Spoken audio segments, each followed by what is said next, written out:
The Morrison family's annual shareholder meeting was scheduled for 10 a.m., but my brothers had cornered me in the conference room at 9:15.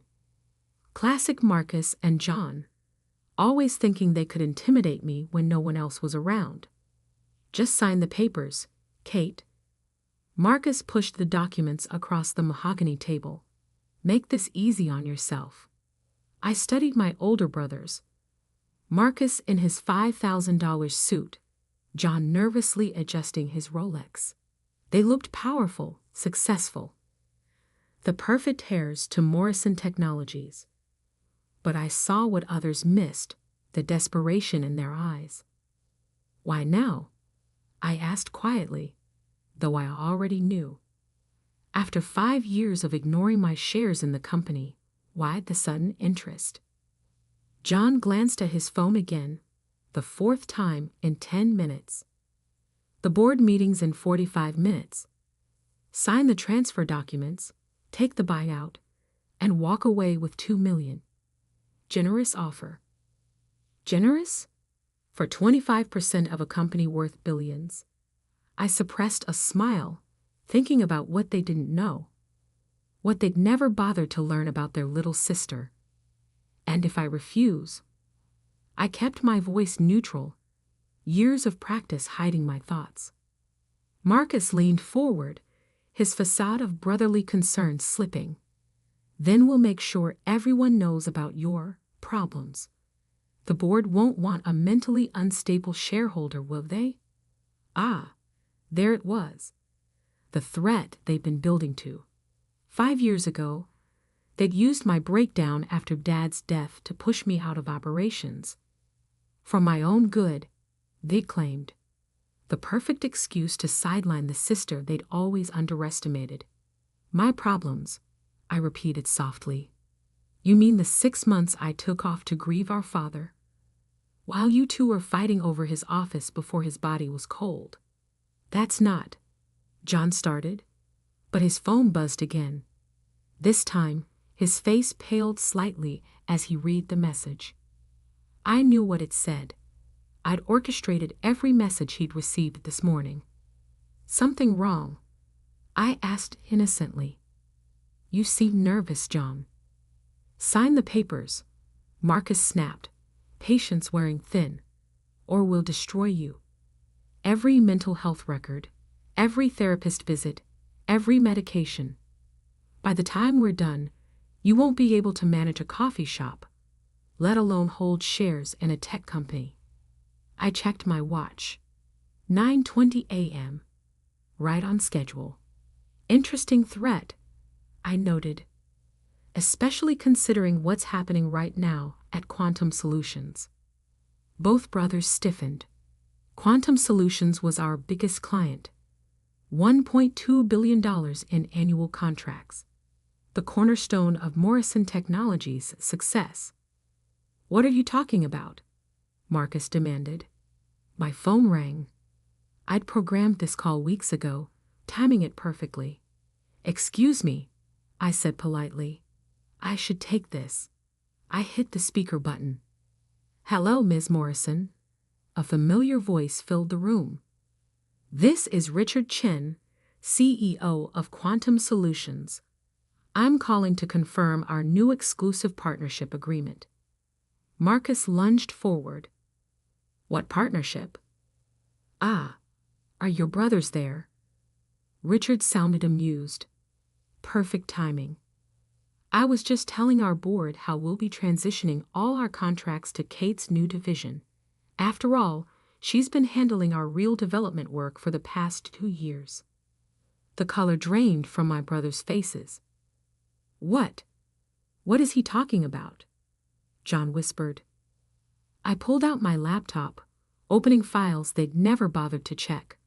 Remember when you sidelined me? Suggested I focus on small projects while you handled the real business. Screen after screen showed successful projects, hidden innovations, quiet deals I'd built while they were posturing in board meetings. Those small projects? They're now the backbone of Quantum's entire operating system. The innovations you've been taking credit for. All came from my team. The contracts you're so proud of. They have my signature, not yours. Impossible, Marcus sputtered. We run this company. No, I corrected him. You play at running it. I actually built something. I opened another file. Emails, contracts, development plans. 2 years of careful work, hidden behind the facade of a mentally unstable sister they dismissed. While you were busy threatening me, Quantum Solutions conducted a security audit, found out who really developed their technology, who actually delivered results instead of empty promises. Richard's voice came through the speaker again. Kate, the transfer is complete. All development contracts now run through your division. Exclusive partnership, as agreed. Thank you, Richard. I smiled. I'll see you at the board meeting. As I ended the call, Marcus grabbed the buyout papers, hands shaking. You can't do this. We control the board. About that, I pulled up one final document. Remember when Dad restructured the company before he died? The shares he left in trust. John's face went even paler. The neutral trustee was appointed by me. I finished. Dad knew what you two were. Knew you'd try to push me out. So he made sure I had protection, if I could prove myself worthy of running his company. The screens around the room lit up with project data, client testimonials, and financial records. 2 years of hidden success, revealed all at once. The board meeting starts in 30 minutes. I stood up, straightening my jacket. They'll be very interested in learning who's really been driving this company's innovation. Who really secured our biggest client's loyalty? We're your brothers. Marcus tried. Desperation replacing threats. Family. Family. I laughed softly. You haven't been family since you tried to destroy me after Dad died. You've been obstacles. Now you're just footnotes. I gathered my materials, heading for the door. Oh, and those mental health records you threatened to expose. Release them. Show everyone how I rebuilt myself, developed groundbreaking technology, and saved this company, all while dealing with grief and anxiety. I'm sure the press will love that story. Leaving them in the conference room, I headed to my real office, the one they'd never known about, where I'd spent 2 years building the future they couldn't see. The quiet sister they'd underestimated had just changed the game. And I was just getting started. At exactly 10 a.m., I walked into the Morrison Technologies boardroom. The tension was palpable. 18 board members shifting uncomfortably in their leather chairs, watching the drama unfold. Marcus and John sat at their usual places, faces still ashen from our earlier confrontation. Behind them, a screen displayed the Quantum Solutions logo, a reminder of what they'd just lost.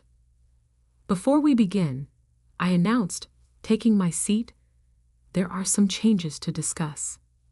I nodded to Amanda, my previously hidden executive assistant.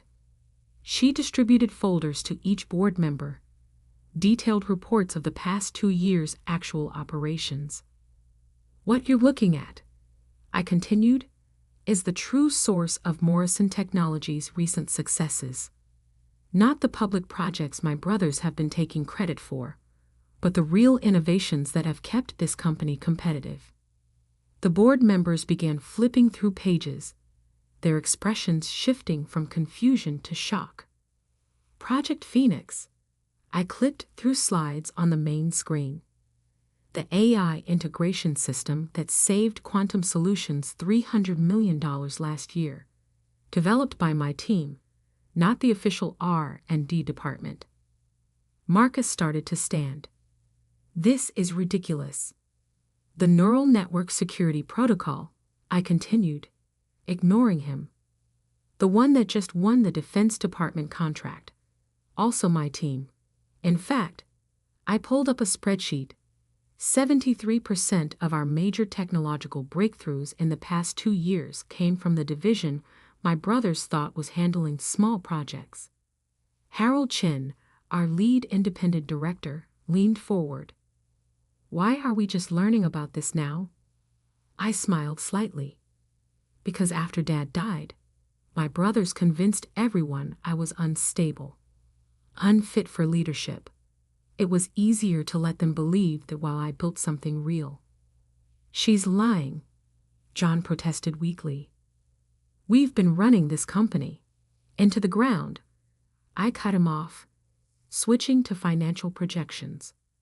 Your visible projects are over budget, behind schedule, and failing quality controls. The only reason our stock price hasn't crashed is because of my hidden innovations. The boardroom doors opened, admitting Richard Chen from Quantum Solutions and his chief counsel. Perfect timing. I nodded to them. Richard, would you like to explain the new contract structure to our board?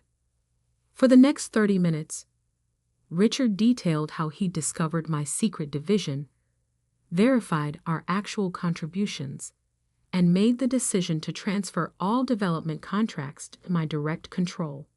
To be clear, he concluded, Quantum Solutions' $1.2 billion annual contract now runs exclusively through Kate's division. Her brothers are no longer involved in any capacity. The board erupted in questions.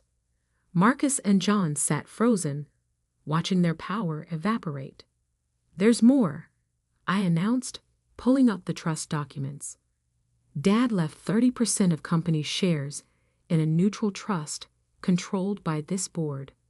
The terms were clear. Those shares would support whichever heir proved most capable of advancing his legacy. Harold Chen studied the documents carefully. And you've been building evidence of your capability. For 2 years, I confirmed. Every project documented, every innovation verified, every success quietly recorded while my brothers were playing corporate politics.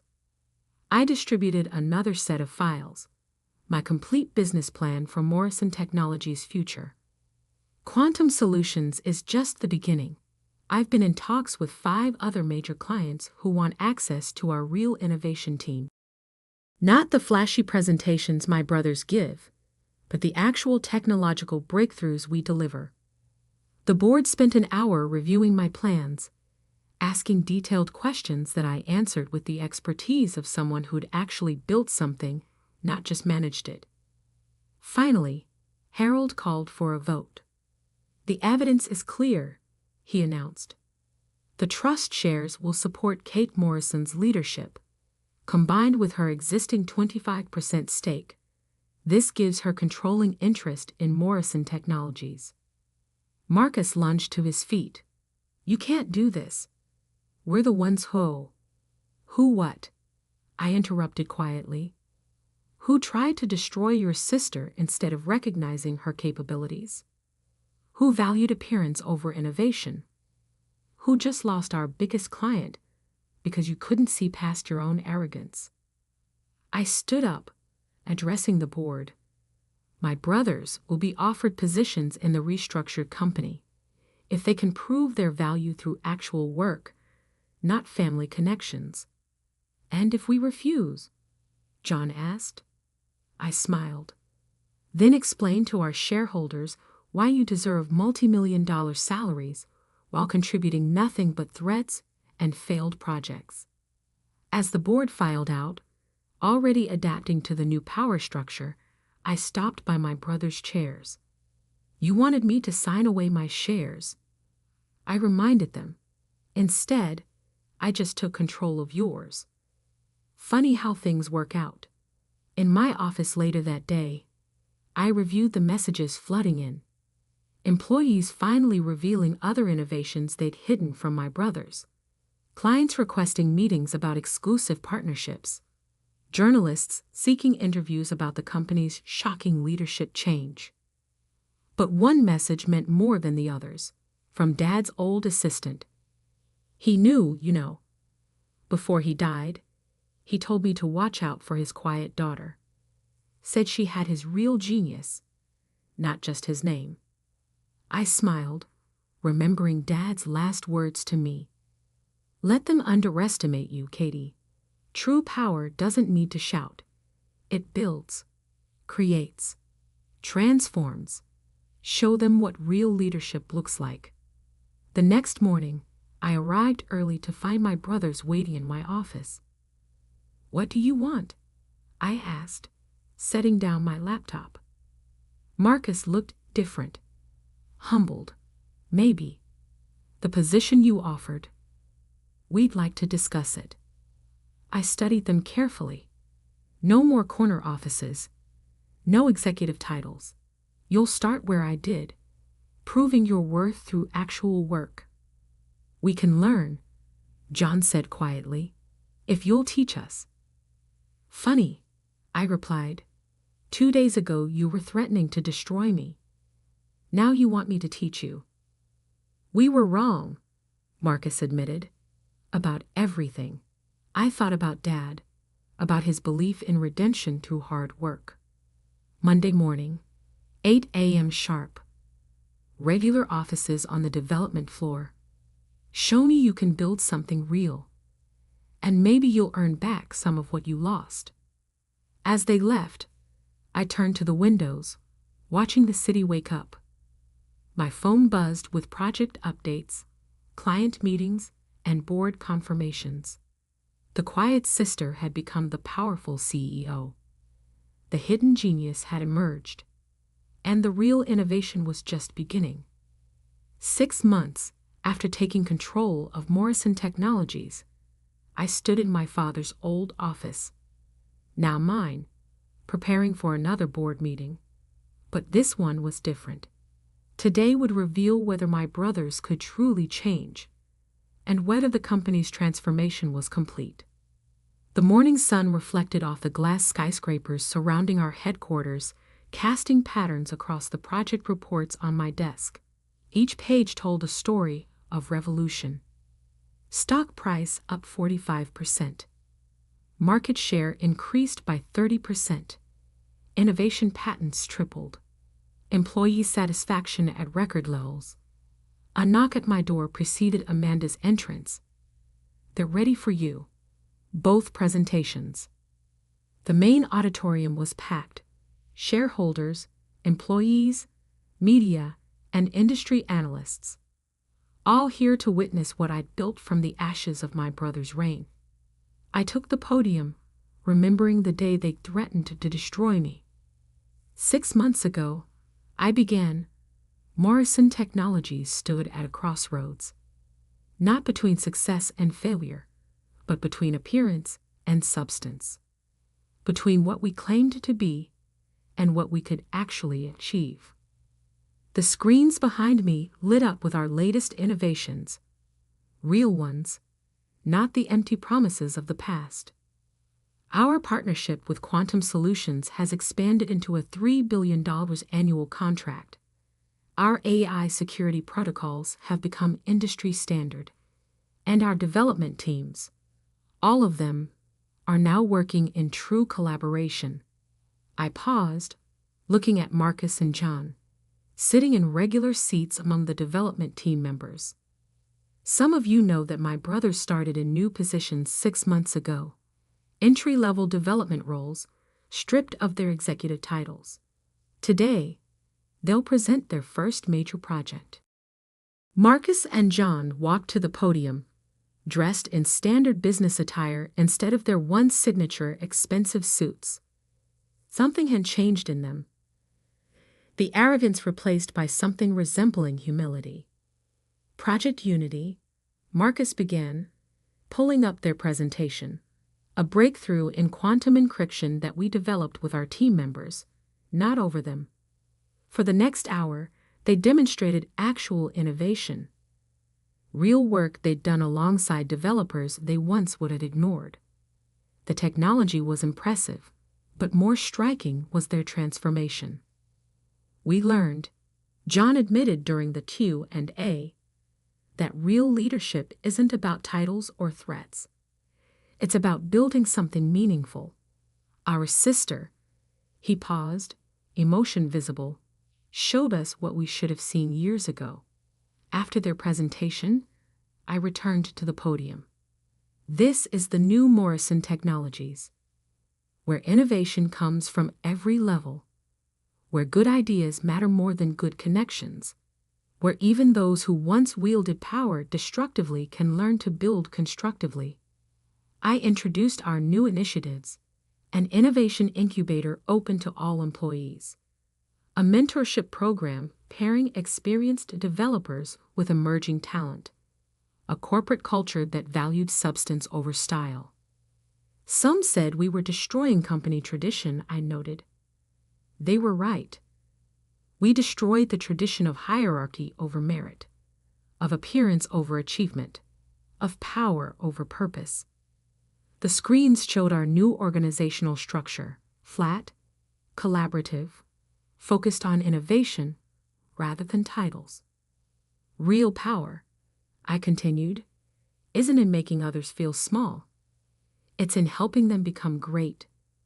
Real leadership isn't about control, it's about creation. As I concluded, the applause was genuine, not the polite corporate kind, but the sound of true appreciation. Later in my office, Marcus and John asked to speak with me privately. We found these in Dad's old storage unit, Marcus said, placing a box on my desk. You should see them. Inside were Dad's personal journals, including entries from his final months. His last entry struck me deeply. Katie, my quiet warrior, they never saw your strength because they were looking for their own kind of power. But you have something better, the power to build, to transform, to lead through creation rather than domination. I'm leaving you the tools to prove yourself, but you'll have to fight your own battles. Show them what real leadership looks like, and maybe, just maybe, show your brothers too. I looked up at Marcus and John. He hoped you'd learn. We're trying, John said quietly. The past 6 months, actually working with the teams, creating something real, it's changed us. Keep proving it, I replied. Not to me, to yourselves. That evening, as the office quieted, I stood at my window watching the city lights emerge. My phone buzzed constantly, project updates, partnership requests, media inquiries about our revolutionary corporate structure. But one message made me pause. From a junior developer on Marcus's team. Your brother actually listened to my idea today. Said it was brilliant. Said you taught him that good ideas can come from anywhere. Thank you for changing not just the company, but the people in it. I smiled, thinking of all the battles ahead, the innovations yet to build, the transformations still to come. My father had built the foundation. My brothers had nearly destroyed it. I had transformed it. And somewhere in the company, another quiet innovator was preparing to write the next chapter. Because that's how real change happens. Not through threats or dominance, but through the quiet power of creation. Through the strength to build rather than break. Through the courage to transform not just systems, but people. The underestimated sister had rebuilt an empire. The threatened leader had become a teacher. And the real innovation was just beginning.